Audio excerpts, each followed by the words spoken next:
welcome to another episode of the Divorcee Diaries. Really welcome to a new season of the Divorcee Diaries. A lot has happened for those of you that have been fantastic loyal followers for me.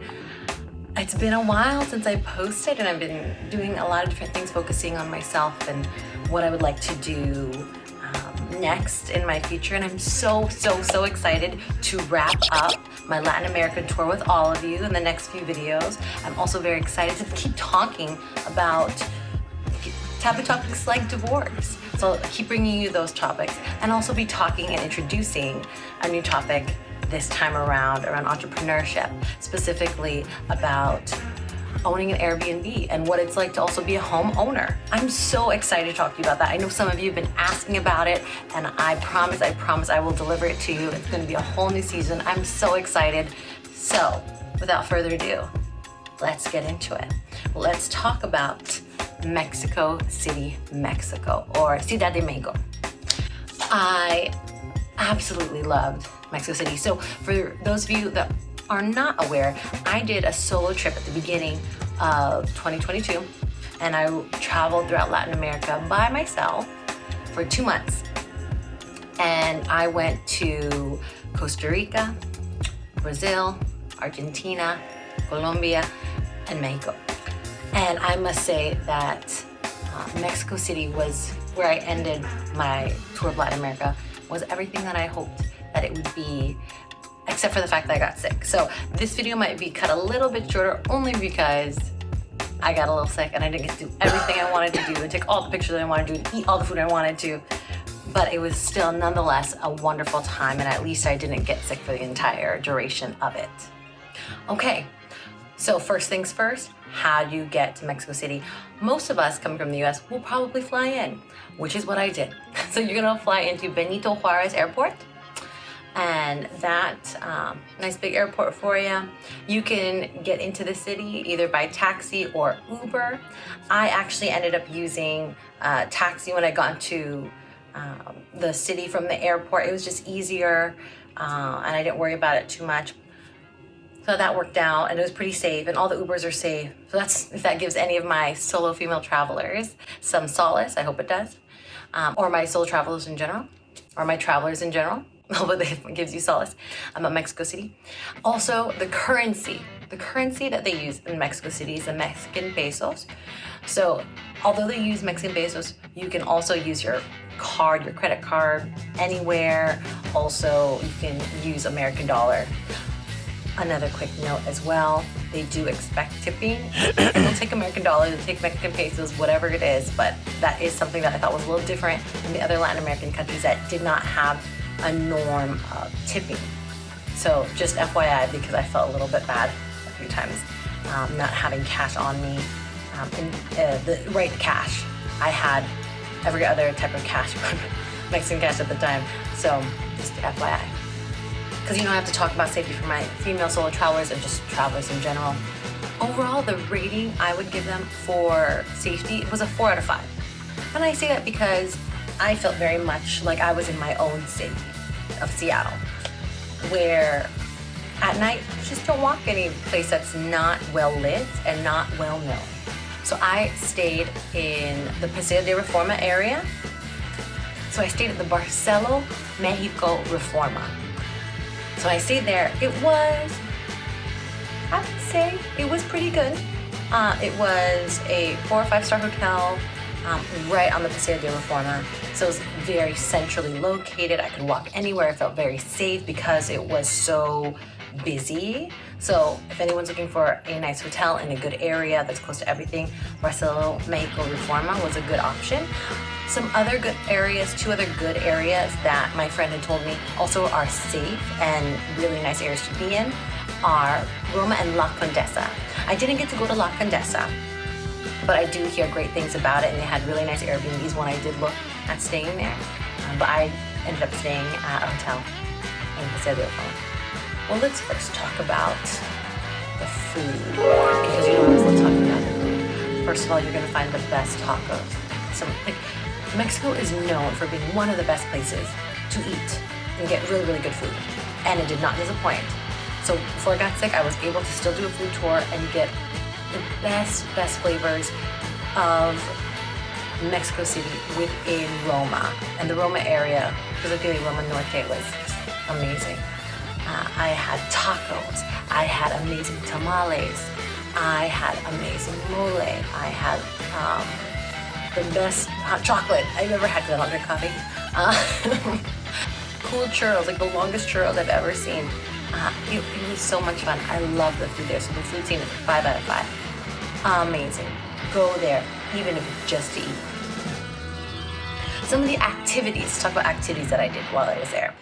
So one of the main things I was able to get, which I was so excited about, was a food tour in Mexico. And one of the things I'll let you know about Mexico too, which is great, is that because it's such a big city, they have amazing food tours, just like at all times of the day, like the morning, the afternoon, and the evening, even the late evening. So you'll have plenty to do. It's not even just food, even though food's a big one. It's like sightseeing of the city, historical aspects of the city, because it is such a historic and ancient city. It's amazing.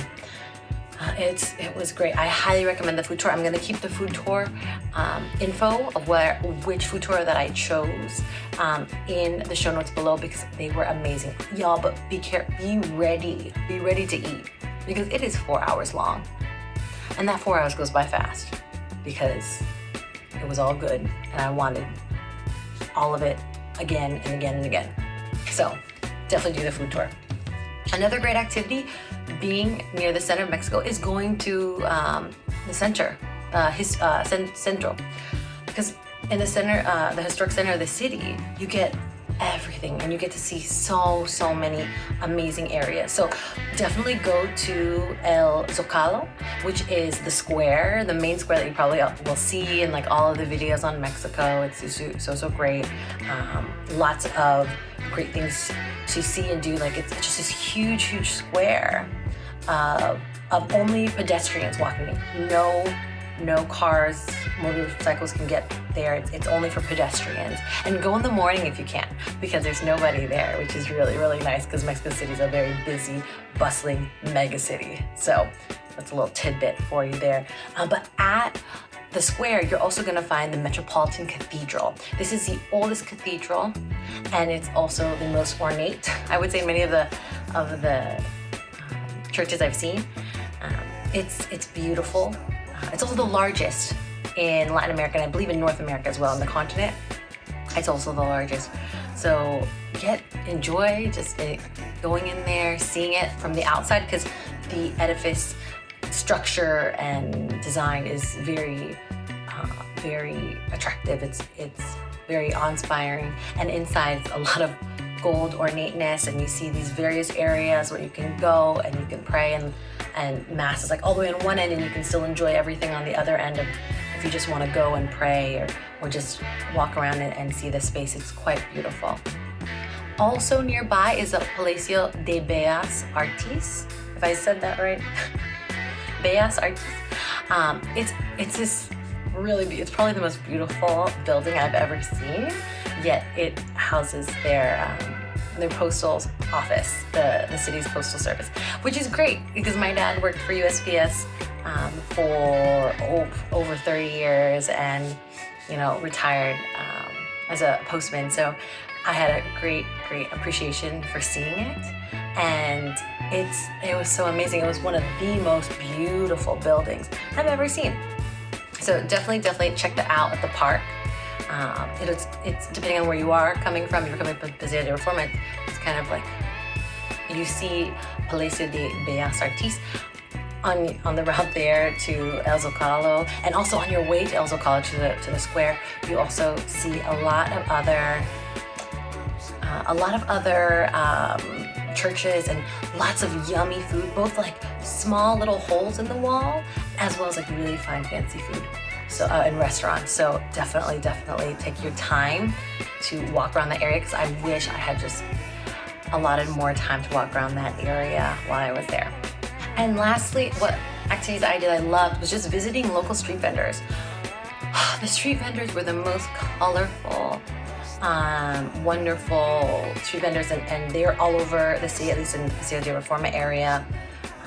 And if you need trinkets for people if you want to, get some really cool, handmade, wonderful items that you can also bargain with a little bit. I did do a little bit of bargaining, and that was a lot of fun, and it was really cool to just shop and get a little bit of interaction with the local people and the local culture. So I highly recommend doing that. Okay, let's talk about challenges, because I always like to talk about challenges. I like to keep it real for y'all. Okay, the first challenge. It's such a big city. I cannot emphasize that enough. It is a mega city. And I even met some other, this other couple that was on the food tour with me, and they said the same thing. They've been there 3, 4, maybe 5 times in Mexico City, and they still have just scratched the surface because it's so big and massive, and it's just so much to see. You're gonna have to do it maybe a few times if you're not living there for a long period of time. So be kind to yourself. I know I was giving myself such a hard time for not exploring all of Mexico City like I wanted to while I was there, but then I realized there's no way. There's no way I can do that. There's no way I can explore all of Mexico City. I just have to keep coming back, which luckily for me is not too far. The second challenge, I think, was that you did have to think a little bit more about your safety depending on where you were. You certainly want to stay in the neighborhood areas that you're at. And if you're traveling alone at night as a woman, I just think which I did. I walked around the Roma area by myself for a little bit, but I always made sure to ask people around, like, hey, I'm going to this place. What do you recommend? Do you recommend that I take an Uber, or is it okay to walk? And they would be very frank with me. People, usually want to help you most of the time, I found. So I would say, ask around, or, just go out during the day, or take an Uber to and from where you want to go. But try to stay in those really safe areas. And then lastly, the Wi-Fi was probably the worst that I've ever had in Latin America, and all of Latin America. It could have just been my hotel, let me tell you that. But it was quite poor. So, take it for what it is, but it's very challenging in that way. So those are my 3 challenges. Okay, and then I'll mention the 4 things that I loved. I kind of touched upon it already, but I want to say it again for emphasis. Number 1, the food. Period. Food. Number 2 is the culture. The people are very kind, very nice, and many of them also could speak a little bit of English, which was helpful for me after 2 months of trying to speak Spanish and Portuguese at the same time. I was just getting very tired, and it was very nice to feel like, sometimes I could do a little Spanglish, or I can use my English if needed. So that was also very appreciated at that time. I also loved, so that was number 2, the people. Number 3 was just the culture and art scene. Like, all of the edifices were beautiful. Like, they were Baroque, they were historic. It was just so unique to Mexico and Mexico City that it was just walking through the city, whether it's the parks or the many fountains, because all of the parks have fountains. It's amazing. It's wonderful. I loved it.